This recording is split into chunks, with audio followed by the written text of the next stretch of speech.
Thank you very much. Let me just say that you are the most important people in this annual meetings, the press.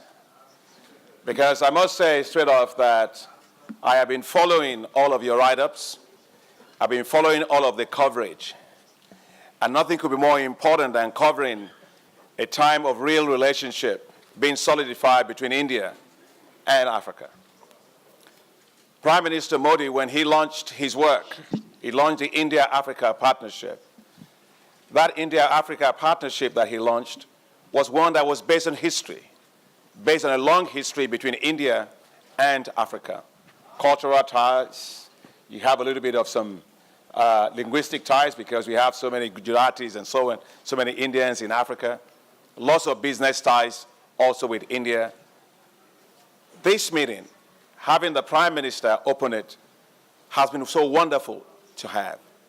The Prime Minister was here in his usual very flamboyant way, speaking about the fact that India and Africa will work together and that together we can do seemingly impossible things. And I think when I look at India and I stand here in Gandhinagar, where this center was built after Mahatma Gandhi. He said, be the change you want to see. And throughout all these annual meetings, every single person was trying to be the change we want to see.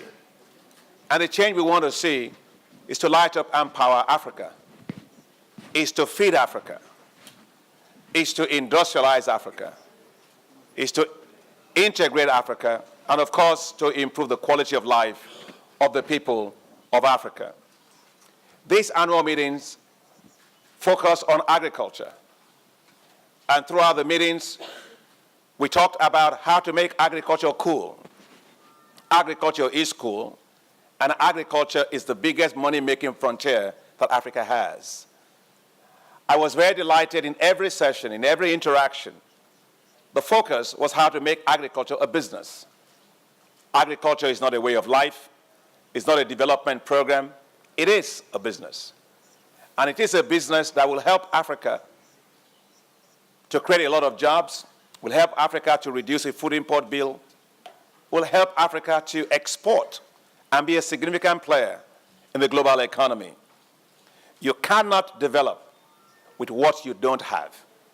You have to develop with what you have. And what Africa has going for it is agriculture. With 65% of the world's uncultivated arable land left, Africa will determine the future of food in the world. And as African Development Bank, our role is to bank on Africa today and for the future. And so these annual meetings were based on how to create that trajectory for Africa's future based on developing with what it has. But Africa, in developing for what it has, throughout its annual meetings, we also realized that we've got to get a perception right for what Africa has. You see, in life, many people pass gold by every day. And when they pass the gold by, they think the gold is dirt. They think it's sand. But only for those that have trained eyes can recognize what is in the dirt that you are seeing. For a long time, agriculture in Africa has been seen as dirt, has been seen like that sand that you see. But there's gold inside of it. Because if there's no gold inside of it, why is Africa importing so much food and spending $35 billion a year importing that food, which if we don't change it, will rise to $110 billion by 2025. So through these annual meetings, all the sessions that we've talked about is how to find the gold inside of the dirt that we used to think about agriculture. I was delighted in these meetings that we were talking not just to economists, not just talking to financial people, but we brought new voices into the room. And one of the key voices we brought into the room was Bollywood and Nollywood, the actors and the actresses. And I was so delighted because I talked to two of them yesterday during the cultural night. And two of them from India walked up to me and said, Mr. President, we are going to dedicate ourselves to helping to change that narrative. And those of them that are also from Africa, the movie stars, said one of them told me, I didn't realize, Mr. President, that agriculture is a money-making business like that. And I said, well, food and agriculture business, size of it in Africa, would rise to $1 trillion by 2030. So if you're talking about business, what other business should you be looking at? So I think we're beginning to get that perception changed.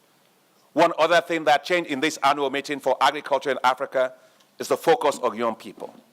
We had panels that are looking at the issue of how to make agriculture cool for young people. Because the youth, they're the asset of Africa today.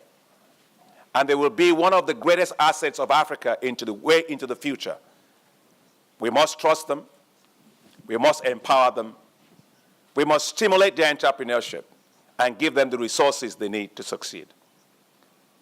These meetings, annual meetings, once again showed us that Africa will become the workforce of the world by 2050. 840 million Africans, young people, will be Africans. 840 young Africans are what we are going to have by 2050. 38 out of 40 countries that are going to have the youngest population in the world will all be African countries. And therefore, what we do with the youth today will determine the future of Africa. And therefore, that's why these annual meetings, we listen to them. We heard what they needed. They needed finance. They needed support. And they needed policies that will allow young people to have access to land. And that is very, very important. What other things that we listen to in these annual meetings is that the future of Africa depends on what we do with the private sector. The private sector is the engine of growth in Africa. Our Board of Governors, in my interaction with them yesterday, we asked them the question, what we should be doing for Africa on private sector. They want us to help to de-risk the private sector lending in Africa. They want us to be able to improve the business and regulatory environment for private sector in Africa. As a bank, we committed from this annual meeting that we will dramatically increase our own investment in private sector activities because that's the engine of growth. What else did we talk about in this annual meeting that I want to share with you? It's the role of women. The African Development Bank and the International Finance Corporation, IFC, signed a memorandum of understanding on an initiative we call Affirmative Finance Action for Women in Africa. Why is this so important? If you take a look at women that are in agriculture alone in Africa, the financing gap for them is $12.5 billion US. If you look at women that are entrepreneurs more generally, from the study that we did at African Development Bank, the financing gap for them is over $45 billion a year. No bird can ever fly without having two wings. Africa can only go as fast as it gives equality to its women. And so from this annual meetings, with the partnership between the African Development Bank and the International Finance Corporation, we have given a new impetus to affirmative finance action for women in Africa with the goal of leveraging $3 billion for women in Africa. What else did we agree on from these annual meetings? We agreed that it was very important to have political will to drive development in Africa. And you saw that in action at these annual meetings. You saw presidents from Africa that were here with us, from president of Senegal, we got a president of Benin, President Talon, President Macky Sall, the vice president of Cote d'Ivoire was here. Why is that so important? The presence of African heads of state here demonstrated the political will and support for the African Development Bank. The African Development Bank is Africa's development bank of choice. It's the trusted bank for Africa's development. And that you saw in action with heads of state taking all the time to be here with us. What else did we talk about in these annual meetings is how to cement our partnership between India and Africa. I had excellent conversations with the Prime Minister Modi. Of course, you know I like very much Prime Minister Modi. I think Prime Minister Modi is a very cool Prime Minister. Because not only does he have great ideas, I like him very much because Prime Minister Modi is very pragmatic. He thinks pragmatically. He thinks about things that can work at scale. And he always puts forward great ideas of how India can work better with other countries, and in this particular case, the case of Africa. We talked about the issue of solar revolution and what it is that Africa and India can work on with regard to that. We're talking about how we can learn and partner with India and Prime Minister Modi with regard to financial inclusion. I think India has done a terrific job with the program to get access to finance to low-income people in India. I applaud those efforts. 283 million people having access to finance, all within a period of 2 years, each one of them getting $900 each. That's the kind of scale that we want to see, and we are going to be working very closely with the government of India on that. And equally important, of course, is trade and investment. We had so many CEOs and so many companies. We had exhibitions by Indian companies here. And I must commend the private sector of India for showing us a lot of opportunities of what India has to offer for Africa. I went to one of them with Prime Minister Modi and the president. They were making solar-powered pumps. The solar-powered pumps will help people in rural areas, but also help the farmers to be able to irrigate their farms and have a more dynamic agricultural system. We saw a lot of innovations on technologies on agriculture all across India. Africa stands to benefit from a strategic partnership with India on technology innovations, very big time. And in closing, let me say the support of the African Development Bank Board of Governors couldn't be stronger behind what we are doing at the African Development Bank. In my own interactions with our Board of Governors, who are the decision makers for the African Development Bank, we talk quite openly and quite transparently and in an engaging manner. And we ask them the question, what do you think in terms of the need and the urgency to accelerate financing for the achievement of the high fives of the African Development Bank? 97% of our governors said there is both the need and the urgency to provide that support to achieve the high fives of the African Development Bank. Let me say that I just want to say a few thank yous before I sit down. As I've walked across this whole auditorium and everywhere, I see people running. I see camera crews, everybody running. You've been very active in these meetings because you show interest in Africa. You show interest in the work of the African Development Bank. So let me thank you very much, the media, for your engagement, for your participation, and your continued interest in the work of the African Development Bank. Very much appreciate that. I would like you to continue that optimism about Africa. Optimism, it's very, very important. And it brings me to exactly what Bill Gates' wife, Melinda Gates, said to Warren Buffett when he gave $30 billion to both Bill Gates and Melinda Gates for their foundation to do more for the world. He said something that's very important about optimism. That optimism is not a certainty that things will get better.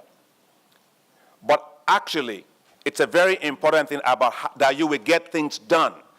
But let me quote her well, because I think, for me, it's the quote that inspired me the most. She says, optimism isn't a belief that things will automatically get better. It is a conviction that we can make things better. Your success didn't create your optimism. Your optimism led to your success. That optimism is what we need in Africa. That optimism is going to be very critical to achieve the high fives.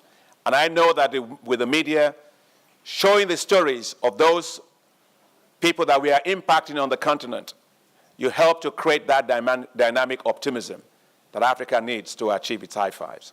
So I thank you very, very much for being our great partners, and I'm looking forward to talking to you. Thank you very much.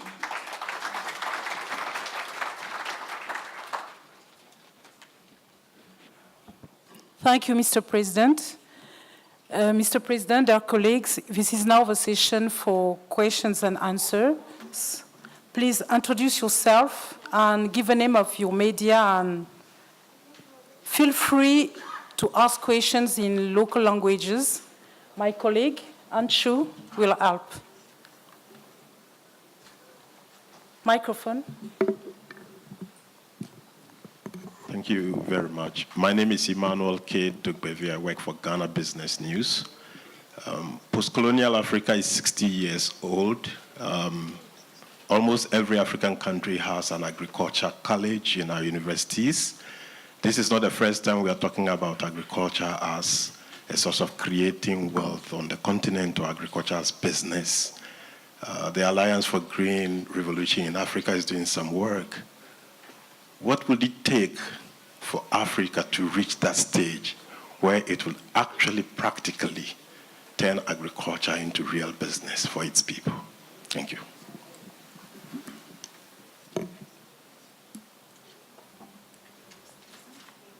Yeah, go ahead. Yeah.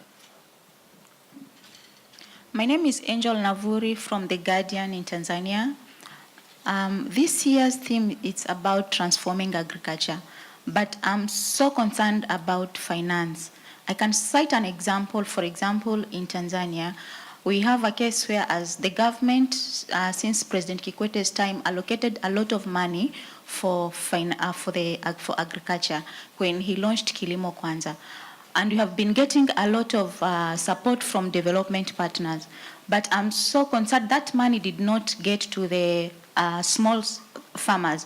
Instead, it was getting at a level of the commercial farmer. So I don't know how FDB support to Africa will make sure that it gets to the smallholder farmer. At the same time, having in mind that the smallholder farmer also faces the issue of market.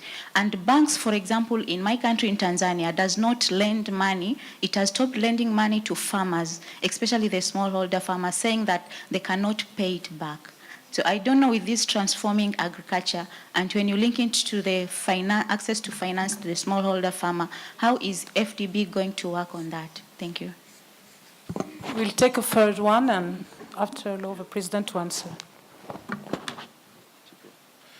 Bonjour, Monsieur le Président. Mon nom est Adam Awad, je suis directeur de publication de Financial Afrique.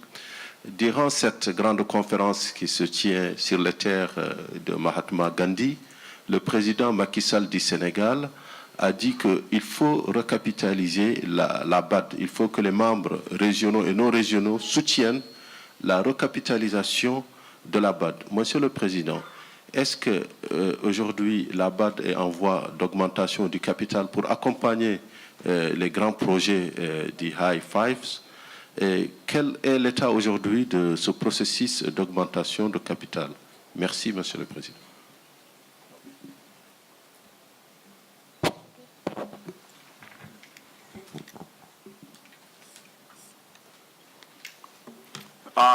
Thank you. I mean, let me speak to this. It's easier for me.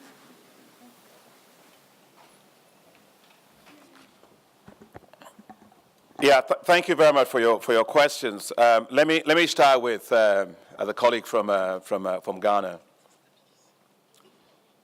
You take a look at Ghana and Côte d'Ivoire.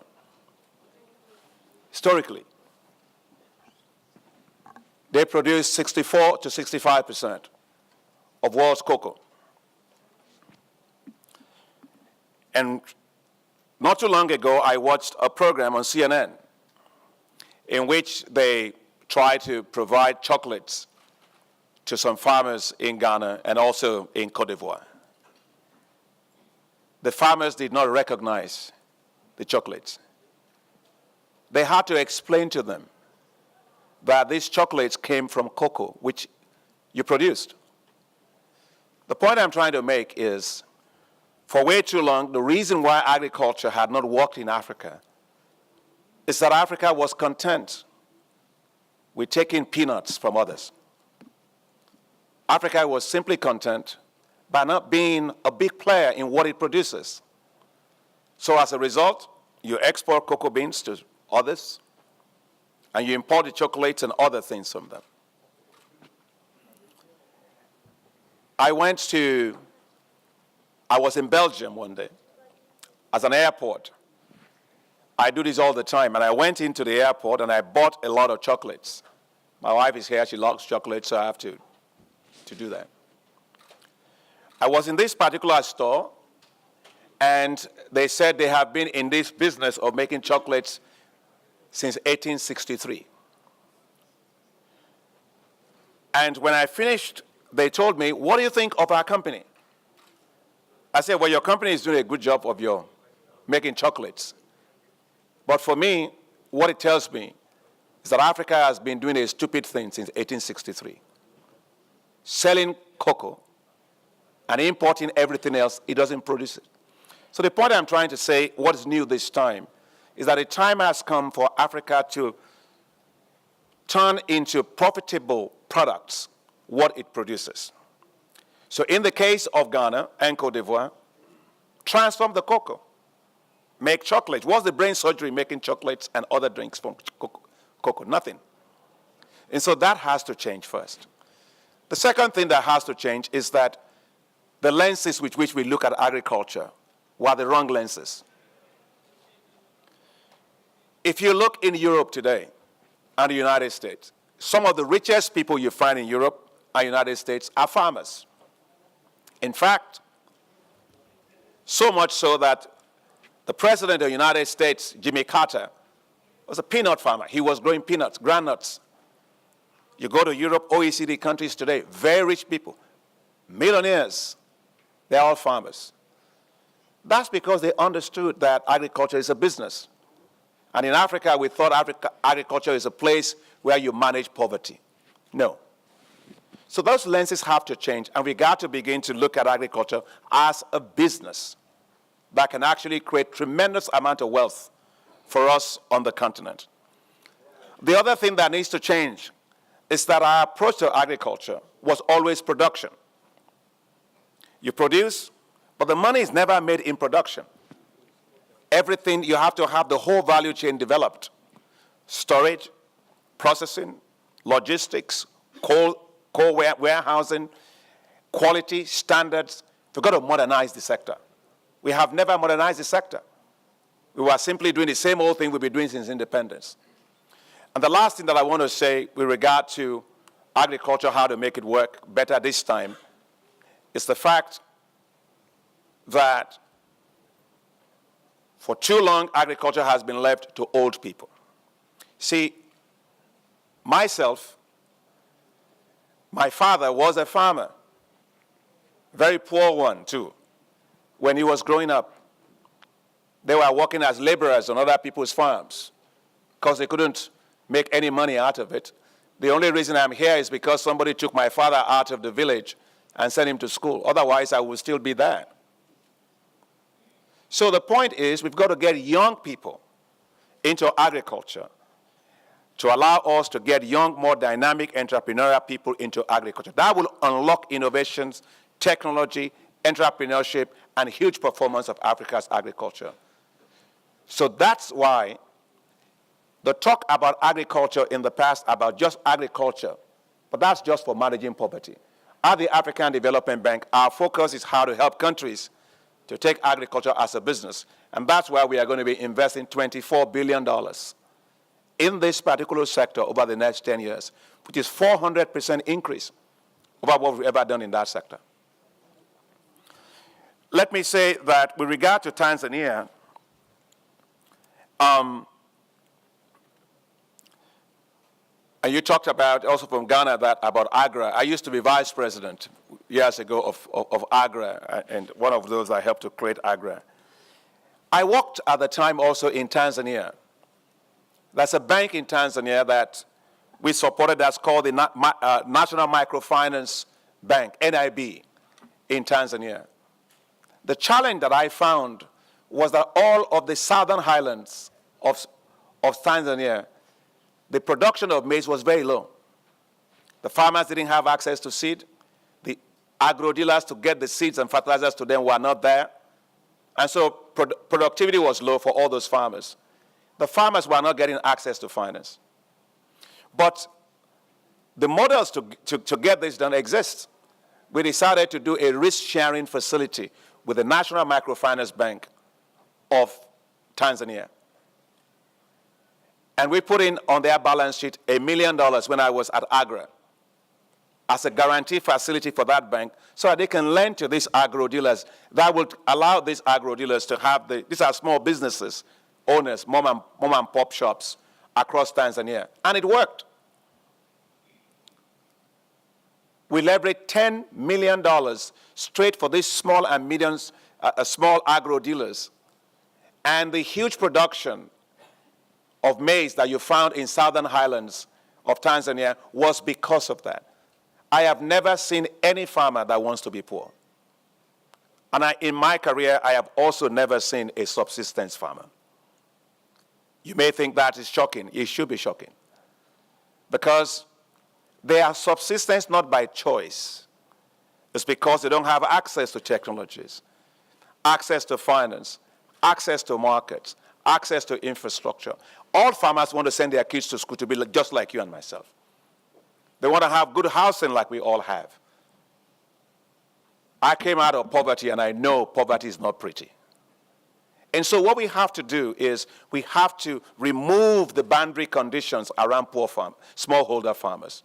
Give them access to better financing, technologies, market, infrastructure, information. If smallholder farmers of India were able to give the world, India, a green revolution, why is it that the smallholders of Africa cannot give Africa a green revolution? The only difference is that in India at the time, the farmers were supported, boldly supported. In Africa, for way too long, the farmers have been abandoned. Literally, it is like taking somebody, you put him on a rickety boat, you ask him to hit the Mediterranean Sea or the Indian Ocean, left alone to the forces of nature. That is how much we have abandoned farmers in Africa. I think it's time to end the abandonment of farmers in Africa. I think it's time for bold policies that will provide subsidies in a smart way for African farmers. If OECD countries can provide subsidies for millionaires, the United States can provide subsidies for very rich farmers in the United States, why is it that African governments are not supporting their own farmers? We must not abandon our farmers. We must strongly support them. Now, when it came to the issue of Adama, for your question on the recapitalization of the bank, the needs of achieving the high fives in Africa are quite huge. It goes in between a financing gap of anything between $80 to $100 billion a year. You have to do power. You have to do agriculture. You have to do infrastructure. Cost a lot of money. But our approach on this is as follows. The bank will play its role as a catalyst to leverage huge pools of money from others. Every dollar that is invested in the African Development Bank, in terms of equity, will leverage 4 times that amount of money. And so we are looking at various ways of doing that.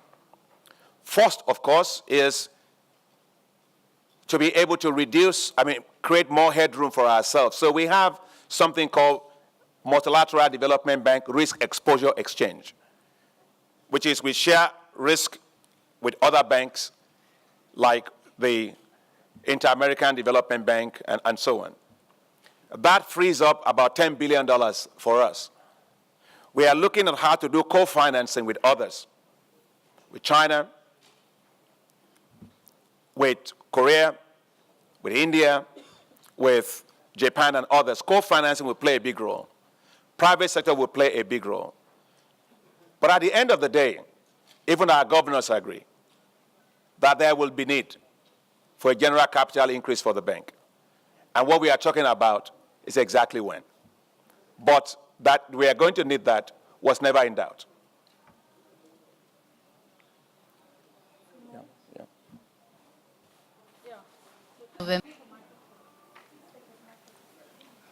Hello. Sir, I'm Mehul Dani from Banking Frontier magazine, Mumbai.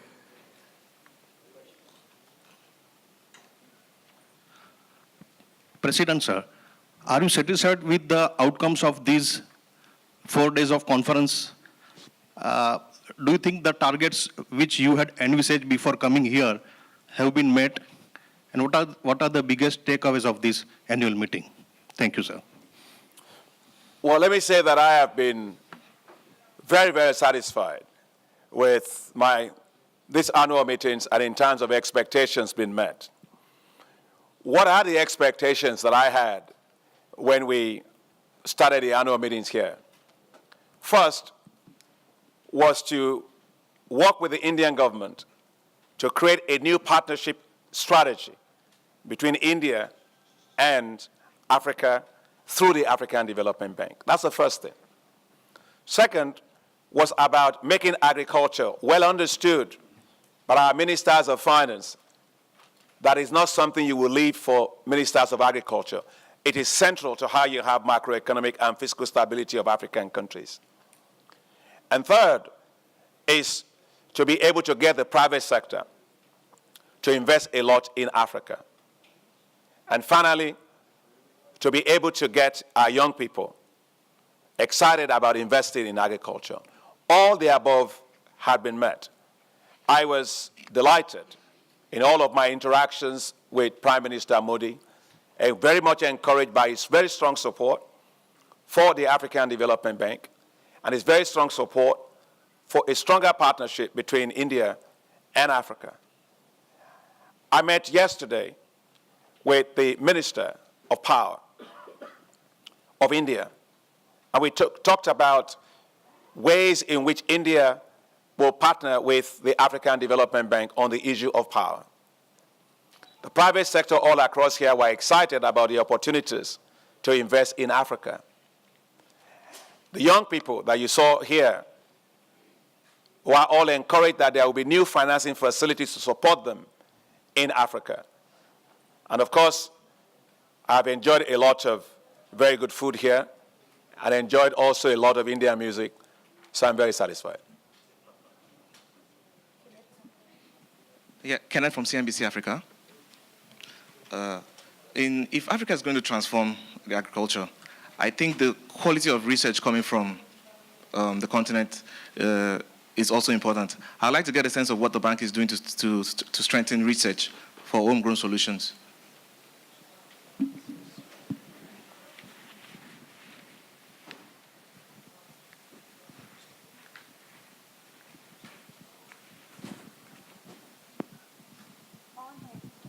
Hello. My name is Avinash from the Indian Express. I wanted to know, there was a vision document which was presented on the Asia-Africa growth corridor yesterday. I want to know whether this vision document has been circulated among the participating countries in the meeting, and what has been the response, and how do you plan to take it forward? Thank you.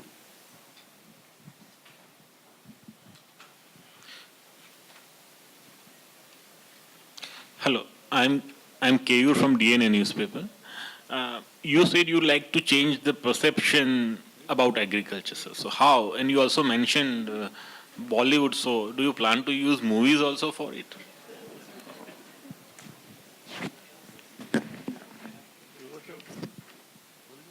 Hello. I am Mayur from TV9 Gujarati News Channel. What is your impression about Gujarat development? And what is hospitality, especially our CM, Vijay Rupani? And my second question is, India and China, more investment in Africa. So what is the difference of India and China? And particular, what is the role of India in African development? Okay.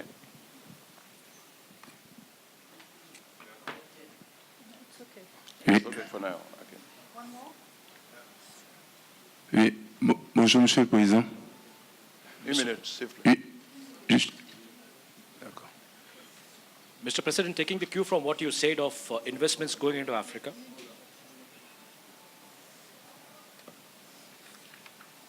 Yes, please. Oui. Mr. Bonjour, President, Monsieur le Président. Je suis Barthélémy Kwame de ActuRoute. Une étude révélée récemment en Côte d'Ivoire montre qu'il existe beaucoup de barrières sur les routes. Et là, tout à l'heure, vous avez parlé de barrières, notamment ce qu'on appelle les faux frais, des raquettes sur les routes.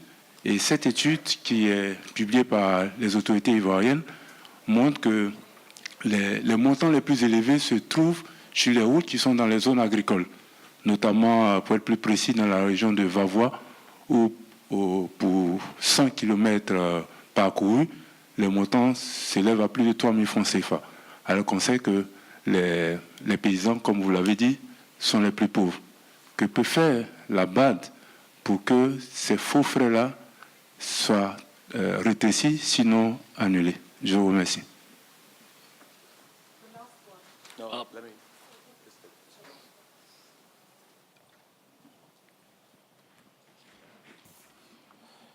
Thanks very much for the questions. On the issue of research and what's the African Development Bank are doing, the technologies to feed Africa are already there. The question is how to take those technologies to scale, to reach tens of millions of farmers. That's the issue. Let me give you some examples of the technologies that are there. That's what they call new rice for Africa. It's called Nerika rice. It allows you to get yields that are probably about 4 times what farmers are currently getting. And they give you great quality in terms of grain quality for the rice. When I was Minister of Agriculture in Nigeria, we pushed those technologies for rice. And we reached 6 million farmers in 4 years with those rice varieties. They are there. Cassava. We have today in Africa cassava varieties that can give you up to 80 tons per hectare. Take bananas. Tissue culture bananas can give you over 40 tons per hectare. You look at maize. We have water-efficient maize, drought-tolerant maize that can produce a lot of, that will give you a good crop even in the face of drought. And we have also lots of other technologies, whether it's in fish or animal sides. So the point is, the challenge is not whether we want to do more research. Of course, you can do more research. My priority is how do we take what we have to scale? And that's why the African Development Bank, we've developed an initiative that we are financing called Technologies for African Agricultural Transformation, TAAT. The Technologies for African Agricultural Transformation is going to be the platform in which we are going to take all the technologies that are available to farmers in tens of millions. I have no interest at all in small pilots, none. Africa has had too many pilots, but when you look, there are no planes taking off. we have to move at scale. And we are working very closely with the World Bank on this. And that particular Technologies for African Agricultural Transformation is going to be a platform where we expect to invest over $900 million just on that platform to take those technologies to scale. We're working with the International Agricultural Research Centers, the International Institute of Tropical Agriculture. We are working with ICRISAT, where I started my career here in Hyderabad, the International Crop Research Institute, International Center for Crops Research in semi-arid tropics. We're working with National Agricultural Research Centers and the Forum for Agricultural Research in Africa.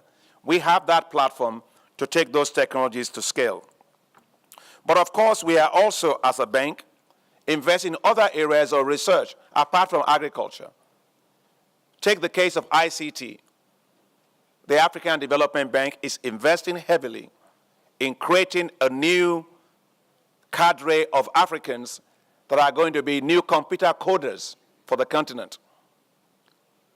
We are investing in about 230,000 of them that we want to create.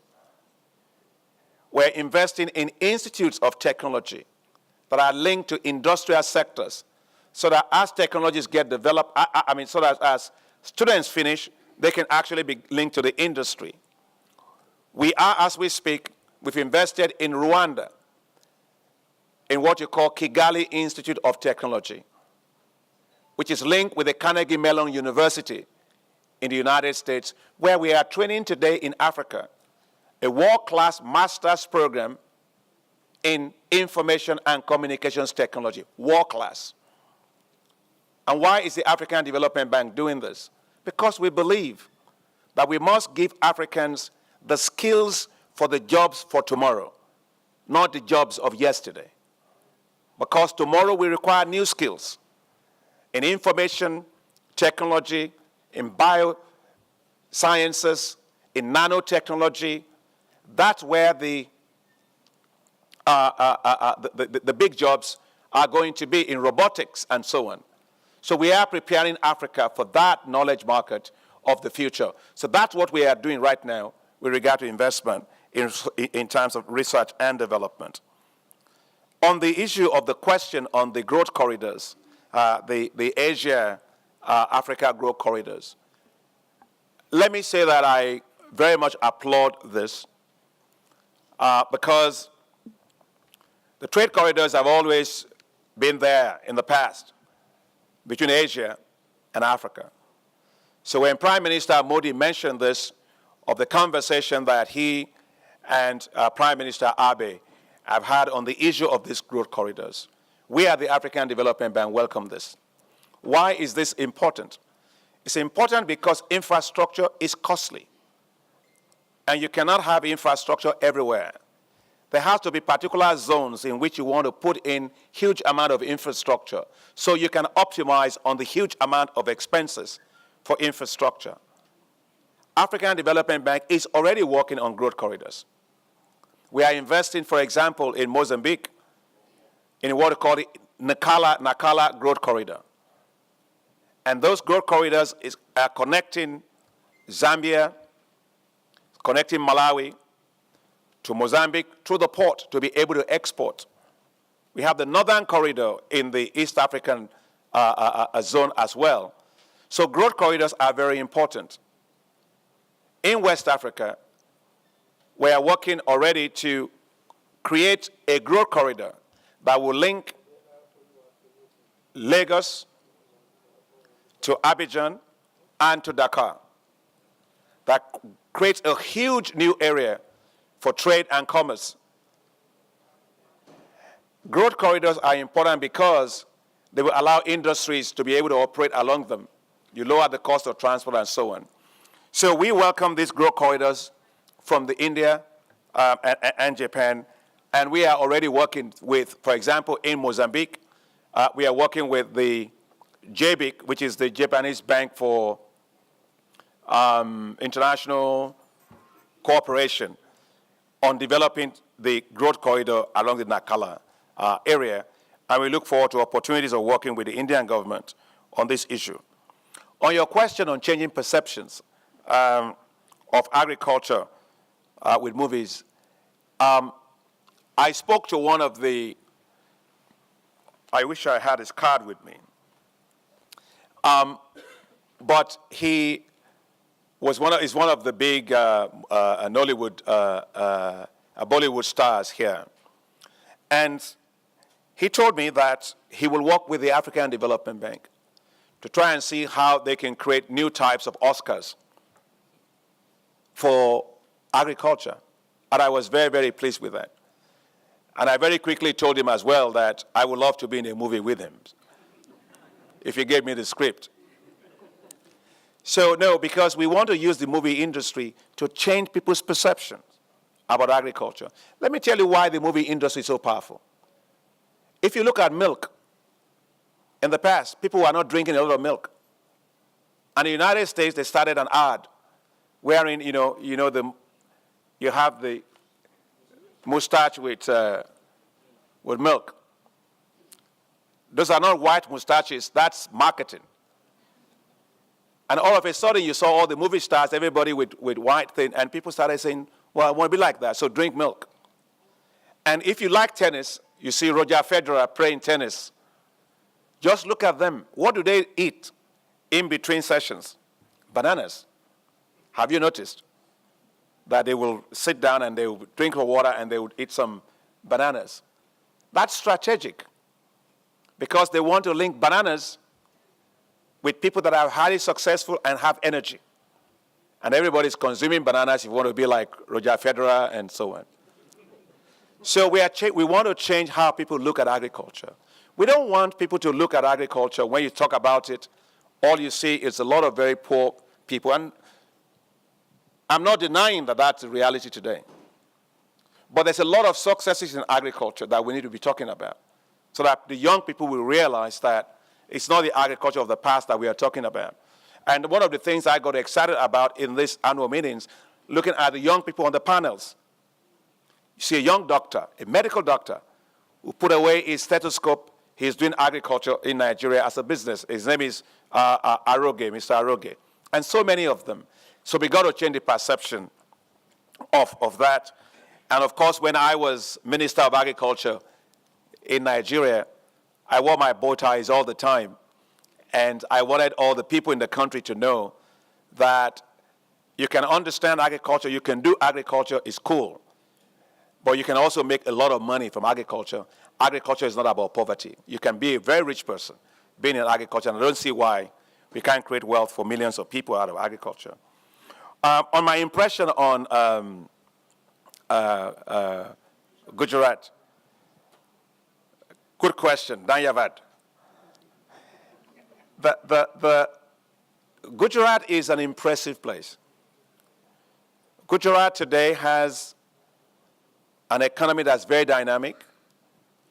You have unemployment that's less than 1%. Gujarat processes 90% of the cut diamond in the world out of here. Its agriculture is very prosperous. And it has a very, very great medical facilities, world-class facilities. It's very active in terms of technology. The Indian Institute of Technology, it's right there, world-class institute. So there's a lot of energy and dynamism and entrepreneurship here. But most importantly, my impression of Gujarat is that Gujaratis have business in their blood. And so therefore, it's a great delight to be here and to interact with you. We look for a lot of opportunities for further interaction with Gujarat. But you asked me about the Chief Minister of Gujarat, Chief Minister Rupani, Vijay Rupani. Let me thank Chief Minister Vijay Rupani for the excellent work that he and his team and his government have done in organizing this particular annual meetings of the African Development Bank.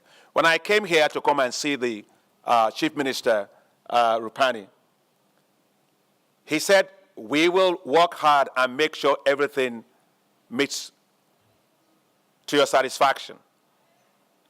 When I saw him yesterday at the dinner, I said, you exceeded our expectations. Everything had worked like a clock. Look at this building, the designs. They brought in people. They were designing. I don't know if you're outside, you see something with the basket, the food basket. They brought in people. Everything was brilliantly done. And so we are very, very satisfied with that. The protocols, the security, the movements, and of course the food.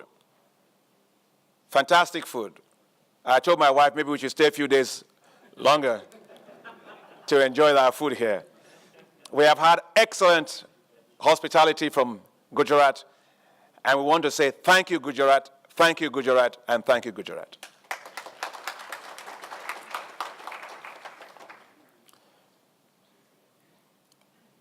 On the question of transport and the issue of corruption that you mentioned,